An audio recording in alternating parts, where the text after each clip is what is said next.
پەپولەی ئازادی. ڕووداوەکانی بەرهەمی خەیاڵی نووسەر یان تەنیا ڕۆمانێک نییە، سەرپێهاتی بەرگریە کە ژیاوە بەر لەوەی بنووسرێتەوە.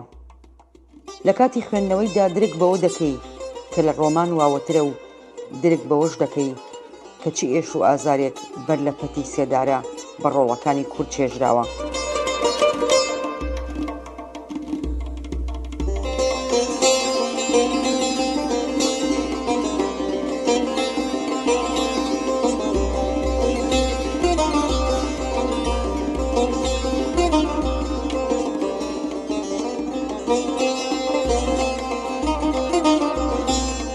ڕۆمانێکە بە قەڵەمی ئەحمەد بلووکی.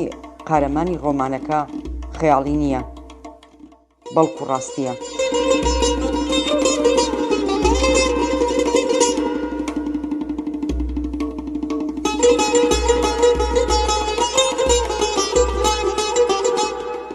پەپولەی ئازادی لە سەرجەم کتێبخانەکانی باشووری کوردستان بەردەستە.